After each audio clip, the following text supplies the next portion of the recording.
ದೇವರ ಅತಿ ಪರಿಶುದ್ಧವಾದ ನಮಕ್ಕೆ ಮಹಿಮೆಯಾಗಲಿ. ಕ್ರಿಸ್ತನ ಮೂಲಕವಾಗಿ ದೇವರ ಲೋಕಕ್ಕೆ ಮತ್ತೊಂದು ಹೊಸ ಮುಂಜಾನೆಯನ್ನು ದಯಪಾಲಿಸಿದ್ದಾರೆ. ಹಾಗಾಗಿ ನಾವು ದೇವರಿಗೆ ಕೃತಜ್ಞತ ಹೃದಯ ಉಳ್ಳವರಾಗಿರೋಣ. ಈ ದಿನದ ಧ್ಯಾನ ದೇವರ ವಾಕ್ಯ ಭಾಗ ಜಕರ್ಯ ಪ್ರವಾದಿ ಪುಸ್ತಕ 4ನೇ ಅಧ್ಯಾಯ 6ನೇ ವಾಕ್ಯದಿಂದ 9ನೇ ವಾಕ್ಯದವರೆಗೆ. ಆಗ ಅವನು ಜೆರುಬ್ಬಾಬೆಲನಿಗೆ ಯೆಹೋವನ ವಾಕ್ಯವು ಇದೆ, ಪರಾಕ್ರಮದಿಂದಲ್ಲ ಶಕ್ತಿಯಿಂದಲ್ಲ ನನ್ನ ಆತ್ಮದಿಂದಲೇ ಎಂದು ಸರ್ವಶಕ್ತನಾದ ಯೆಹೋವನು ಹೇಳುತ್ತಾನೆ. ಪರಾಕ್ರಮದ ಬೆಟ್ಟವೇ ನೀನ್ಯಾರು? ಜೆರುಬ್ಬಾಬೆಲನ ಮುಂದೆ ಬಯಲಾಗುವೆ. ಅವನು ಕಳಸದ ಕಲ್ಲನ್ನು ಸ್ಥಾಪಿಸಿ ದೇವರು ಇದನ್ನು ಆಶೀರ್ವದಿಸಲಿ ಎಂದು ಇದನ್ನು ಆಶೀರ್ವದಿಸಲಿ ಎಂದು ಘೋಷಿಸುವನು. ಇದಲ್ಲದೆ ಯೆಹೋವನ ವಾಕ್ಯವು ನನಗೆ ಬಂದಿತು, ಜೆರುಬ್ಬಾಬೆಲನ ಕೈಗಳು ಈ ಆಲಯದ ಅಸ್ತಿವಾರವನ್ನು ಹಾಕಿದೆ, ಅವನ ಕೈಗಳೇ ಅದನ್ನು ಪೂರೈಸುವವು.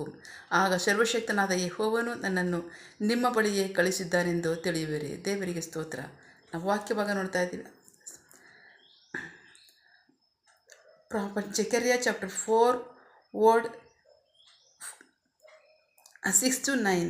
Word 6. The angel told me to give a Zerubbabel this message from the Lord. You will succeed not by military might or by your own strength, but my spirit. ದೇವರಿಗೆ ಸ್ತೋತ್ರ. ನಾವು ವಾಕ್ಯ ಭಾಗ ನೋಡ್ತಾ ಇದ್ದೀವಿ. ಪ್ರೀತಿಯ ಮಕ್ಕಳ, ವಾಕ್ಯ ಭಾಗದಲ್ಲಿ ಈ ಮುಂಜಾನೆ ಸಮಯದಲ್ಲಿ ಸರ್ವಶಕ್ತನಾದ ದೇವರು ನಮ್ಮ ಸಂಗಡ ಮಾತನಾಡ್ತಾ ಇದ್ದಾರೆ. ವಾಕ್ಯ ಭಾಗದ ಸನ್ನಿವೇಶ ಆಲಯವನ್ನು ಕಟ್ಟುವಂಥ ಸಮಯ. ಎರಡನೇ ಆಲಯವನ್ನು, ಯೆರೂಸಲೇಮಿನ ಎರಡನೇ ಆಲಯವನ್ನು ಕಟ್ಟುವಂಥ ಸನ್ನಿವೇಶ.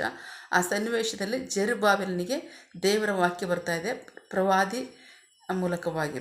ಸೊ ಆಲಯವನ್ನು ಕಟ್ಟುವಂಥ ಸನ್ನಿವೇಶದಲ್ಲಿ ಜೆರುಬ್ಬಾಬೆಲನಿಗೆ ಬಹಳ ಪ್ರಮುಖವಾಗಿ ಜಕರ್ಯ ಪ್ರವಾದಿ ಕಾಲ ಯಾವುದು ಅಂದರೆ, ಜೆರುಬ್ಬಾಬೆಲನನ್ನು ಒಂದು ತಂಡವನ್ನು ಯೆರೂಸಲೇಮಿಗೆ ಕಳಿಸಿದ ಸನ್ನಿವೇಶ. ಅವರು ಬಾಬಿಲೋನ್ ದೇಶದಲ್ಲಿದ್ದಾರೆ. ಬಾಬಿಲೋನ್ ದೇಶದಕ್ಕೆ ದೇವರು ಅವ್ರನ್ನ ಕಳಿಸಿದ್ದಾರೆ ಅವಿಧೇಯತ್ವದ ನಿಮಿತ್ತವಾಗಿ ದಾಸತ್ವಕ್ಕೆ. 70 ವರ್ಷಗಳ ಕಾಲ ಮುಗಿತಾ ಇದೆ. ದೇವರು ವಾಗ್ದಾನದ ಪ್ರಕಾರವಾಗಿ ಅವರು 70 ವರ್ಷದ ನಂತರ ತಿರುಗಿ ದೇಶಕ್ಕೆ ಬರಮಾಡೋದಕ್ಕೋಸ್ಕರವಾಗಿ ಆಗಿನ ಅರಸನಾದಂತಹ ಪರ್ಷಿಯಾದ ಅರಸನಾದಂತಹ ಕೋರೆಷನ ಎಜ್ರ ಪ್ರವಾದಿ ಪುಸ್ತಕವನ್ನು ನೋಡಿದಾಗ ಕೋರೆಷನ ಸಂಗಡ ದೇವರು ಮಾತನಾಡ್ತಾ ಇದ್ದಾರೆ, ನಾನು ಜಗತ್ತಿನ ಎಲ್ಲ ದೇಶಗಳನ್ನು ಜನವನ್ನು ನನ್ನನ್ನು ಕೊಟ್ಟಿದ್ದೇನೆ. ಸೊ ಹಾಗಾಗಿ ನೀನು ನನ್ನ ಆಲಯವನ್ನು ಕಟ್ಟಿಸಬೇಕು, ನನ್ನ ಜನರನ್ನು ನೀನು ಕಳಿಸಿ ನನ್ನ ಆಲಯವನ್ನು ಕಟ್ಟಿಸು ಅಂತ. ಸೊ ಕೋರೆಷ ಅರಸನೇನು ಮಾಡ್ತಾ ಇದ್ದಾನೆ, ಇಡೀ ಜಗತ್ತಿನ ಎಲ್ಲ ದೇಶಗಳಲ್ಲಿ ಡಂಗೂರ ಹೊಡೆಸಿ ಸಾರಿಸಿ, ಎಲ್ಲೆಲ್ಲಿ ನೀವು ಯಹೂದ್ಯರಿದ್ದೀರಾ ನೀವೆಲ್ಲ ನಿಮ್ಮ ದೇಶಕ್ಕೆ ಹೋಗ್ಬೋದು, ನಿಮ್ಮ ದೇವರ ಆಲಯವನ್ನು ಕಟ್ಟೋದಕ್ಕೋಸ್ಕರವಾಗಿ ದೇವರನ್ನ ಸಂಗಡ ಮಾತನಾಡ್ತಾರೆ. ನಾನು ಆಲಯವನ್ನು ಕಟ್ಟಿಸೋದಕ್ಕೆ ನಿಮಗೆ ಸಹಾಯ ಮಾಡ್ತೀನಿ, ನೀವು ಹೋಗೋಕ್ಕೆ ಮನಸ್ಸುಳ್ಳವರೆಲ್ಲ ಹೋಗ್ಬೋದು, ಇಲ್ಲ ನೀವು ಇರೋ ಜಾಗದಲ್ಲಿ ಸುರಕ್ಷಿತವಾಗಿದ್ವಿ ಅಂದರೆ ಅಲ್ಲೇ ಇರ್ಬೋದು. ಜಕರ್ಯ ಪುಸ್ತಕದಲ್ಲಿ. ಸೊ ಆಗ ಅರಸನ ಆಜ್ಞೆಯನ್ನು ಕೇಳಿ ಅನೇಕರು ತಿರುಗಿ ನಾವು ದೇಶಕ್ಕೆ ಹೋಗ್ತೀವಿ ಅಂತ ಹೋಗ್ತಾರೆ, ಇನ್ನೂ ಕೆಲವರು ಇರೋ ಜಾಗದಲ್ಲೇ ಉಳ್ಕೋತಾರೆ, ಇಲ್ಲಿ ನಾವು ಸುರಕ್ಷಿತವಾಗಿದ್ವಿ ಅಂತ. ಹಾಗಾಗಿ ಚದುರೋಗಿರ್ತಕ್ಕಂಥ ಜನ ಎಲ್ಲ ದೇಶದಲ್ಲಿದ್ದಾರೆ.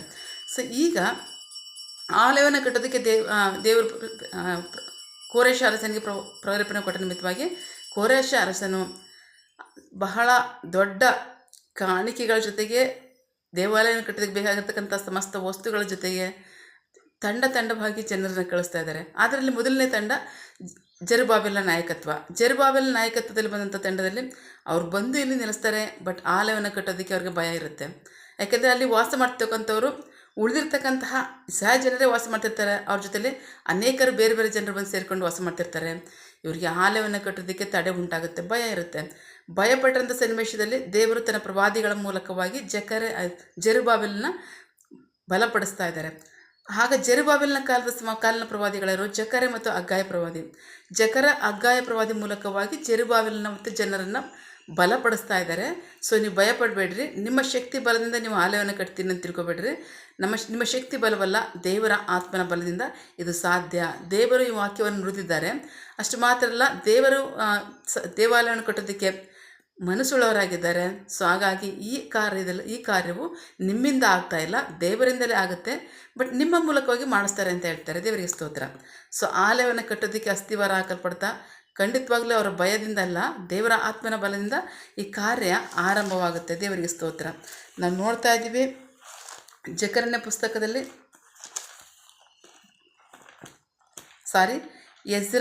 ಎಜ್ರಾ ಪುಸ್ತಕದಲ್ಲಿ ಆಲಯವನ್ನು ಕಟ್ಟೋದಕ್ಕೆ ಅಸ್ತಿವಾರ ಹಾಕಲ್ಪಡ್ತು. ದೇವರಿಗೆ ಸ್ತೋತ್ರ. ನಾವು ನೋಡೋಣ, ಎಜ್ರ 3ನೇ ಅಧ್ಯಾಯ 11ನೇ ವಾಕ್ಯ. ಪರಸ್ಪರವಾಗಿ ಹಾಡುತ್ತಾ ಯೆಹೋವನನ್ನು ಕೀರ್ತಿಸಿದರು. ಯೆಹೋವನು ಒಳ್ಳೆಯವನು, ಆತನ ಅಚಲ ಪ್ರೀತಿ ಇಸ್ರಾಯೇಲರ ಮೇಲೆ ಶಾಶ್ವತ ಎಂದು ಕೃತಜ್ಞತಾ ಸ್ತುತಿ ಮಾಡಿದರು. ಈ ಸ್ತುತಿ ಕೀರ್ತನೆ ಕೇಳಿಸಿದ ಕೂಡಲೇ ಯೆಹೋವನ ಆಲಯಕ್ಕೆ ಅಸ್ತಿವಾರವು ಹಾಕಲಾಯಿತೆಂದು ಜನರೆಲ್ಲರೂ ಉತ್ಸಾಹ ಧ್ವನಿಯಿಂದ ಆರ್ಭಟಿಸಿದರು. ದೇವರಿಗೆ ಸ್ತೋತ್ರ. ಆದರೆ ಮುಂದಿನ ವಾಕ್ಯ ಏನಂತಂದರೆ, ಮೊದಲಿನ ಮಂದಿರವನ್ನು ನೋಡಿದ ವೃದ್ಧರಾದ ಯಾಜಕರು, ಲೇವಿಯರು, ಅನೇಕ ಕುಟುಂಬಗಳ ಪ್ರಮುಖರು ಅನೇಕರು ಈ ಮಂದಿರದ ಅಸ್ತಿವಾರವನ್ನು ತಮ್ಮ ಮುಂದೆ ಹಾಕುತ್ತಿರುವ ದೊಡ್ಡ ಅಸ್ತಿವಾರವನ್ನು ತಮ್ಮ ಮುಂದೆ ಹಾಕುತ್ತಿರುವಾಗ ದೊಡ್ಡ ಶಬ್ದದಿಂದ ಅತ್ತರು.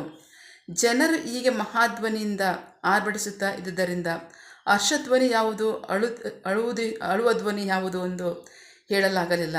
ಗದ್ದಲವು ಬಹು ದೊಡ್ಡದಾಗಿತ್ತು. ದೇವರಿಗೆ ಸ್ತೋತ್ರ.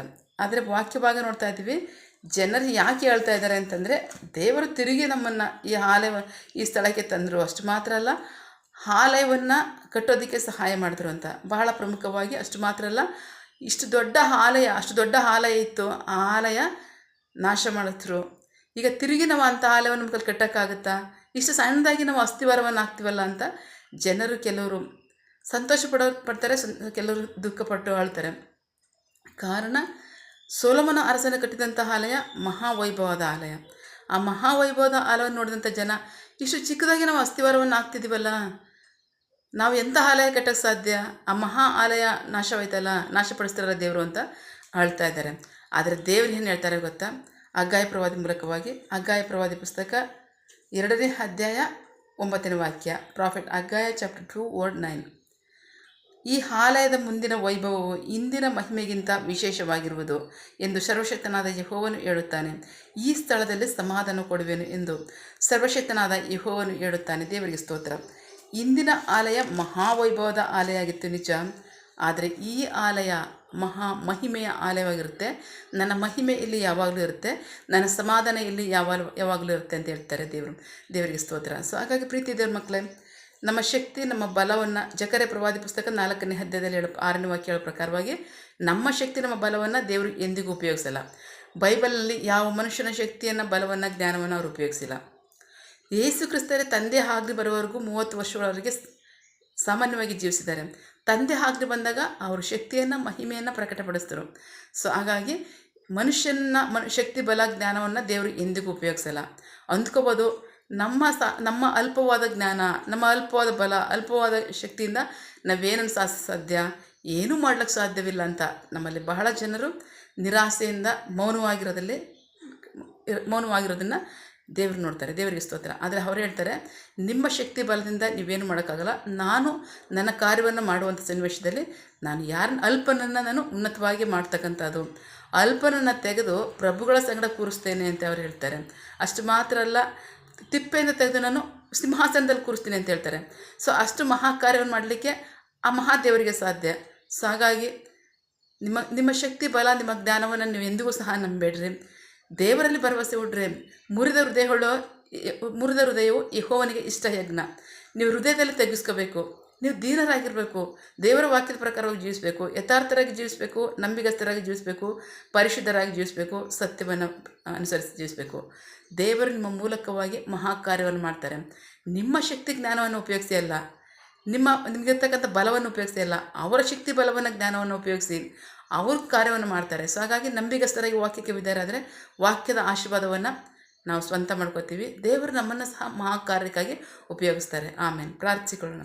ಸಕಲ ಸೃಷ್ಟಿಕರ್ತನೆ, ಸರ್ವಾಧಿಕಾರಿಯೇ, ಸಾರ್ವಭೌಮನೆ, ಉನ್ನತನೇ, ಮಹೋನ್ನತನೇ, ಮಹಾಪರಿಶುದ್ಧನೇ, ಪ್ರೀತಿ ಸ್ವರೂಪನೇ, ನೀತಿವಂತ ನ್ಯಾಯಾಧಿಪತಿಯೇ, ಸೇನಾಧೀಶ್ವರನೇ, ಇರುವಾತನೇ, ಸರ್ವವ್ಯಾಪಿಸಪ್ಪ.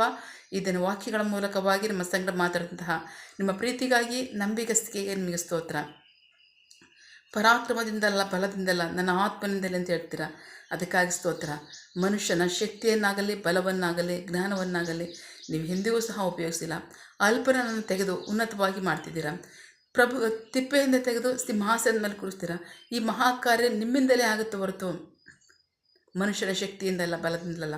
ಸೊ ಹಾಗಾಗಿ ಸ್ವಾಮಿ, ನಿನ್ನ ಚಿತ್ತವೇ ನಮ್ಮ ಜೀವಿತಗಳಲ್ಲಿ ನಡೀಲಿ ಅಪ್ಪ. ಯಾರೆಲ್ಲ ನಿನ್ನ ವಾಕ್ಯದ ಪ್ರಕಾರವಾಗಿ ಜೀವಿಸಿ ಸ್ವಾಮಿ, ನನ್ನನ್ನು ನೀನು ಉಪಯೋಗಿಸು.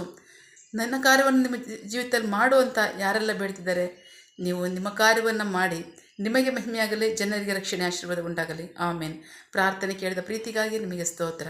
ನಿನ್ನ ಜನರು ಕೈಟ್ ಮಾಡ್ತಕ್ಕಂಥ ಕೆಲಸವನ್ನು ಆಶೀರ್ವದಿಸು, ಅವರ ಅವಶ್ಯಕತೆಗಳನ್ನ ಅಗತ್ಯಗಳನ್ನ ಪೂರೈಸು, ಕೊರತೆಗಳನ್ನ ನೀಗಿಸು. ಆಮೇನ್. ಯಾವ ಕಾರ್ಯದಲ್ಲಿ ಅವರು ನಿರೀಕ್ಷೆ ಉಳ್ಳವರಾಗಿದ್ದಾರೆ ಆ ಕಾರ್ಯದಲ್ಲಿ ತಕ್ಕ ಸಮಯದಲ್ಲಿ ನಿಮ್ಮ ಚಿತ್ತಾನುಸಾರವನ್ನು ಹೊಂದಿಕೊಳ್ಳಿ. ನೀವು ಹಾಗೆ ಮಾಡೋ ಪ್ರೀತಿಗಾಗಿ ನಂಬಿಗಸ್ತಿಕೆಗೆ ನಿಮಗೆ ಸ್ತೋತ್ರ. ನಮ್ಮ ಪ್ರಾರ್ಥನೆ ನೀವು ಕೇಳಿದ್ದೀರಾ, ಅದರಂತೆ ನಡೆಸ್ತೀರಾ, ಅದಕ್ಕಾಗಿ ಸ್ತೋತ್ರ. ನಮ್ಮ ಪ್ರಾರ್ಥನೆಯನ್ನು ನಮ್ಮ ರಕ್ಷಕನಾದ ಯೇಸು ಕ್ರಿಸ್ತರ ಅತಿ ಪರಿಶುದ್ಧವಾದ ನಾಮದಲ್ಲಿ ಪ್ರಾರ್ಥಿಸಿ ನಿಮ್ಮ ಪಾದಗಳು ಸಲ್ಲಿಸಿ ನಾವು ಬೇಡಿ ಬಂದಿದ್ದೇವೆ ನಮ್ಮ ಜೀವವುಳ್ಳ ತಂದೆ. Amen. God bless you all. ದೇವರು ತಾನೇ ಇದರ ವಾಕ್ಯಗಳ ಮೂಲಕವಾಗಿ ನಮ್ಮ ಸಂಘ ಮಾತನಾಡಿದ್ದಾರೆ, ನಮ್ಮನ್ನು ಆಶೀರ್ವದಿಸಿದ್ದಾರೆ. ಆಮೇನ್. All the best.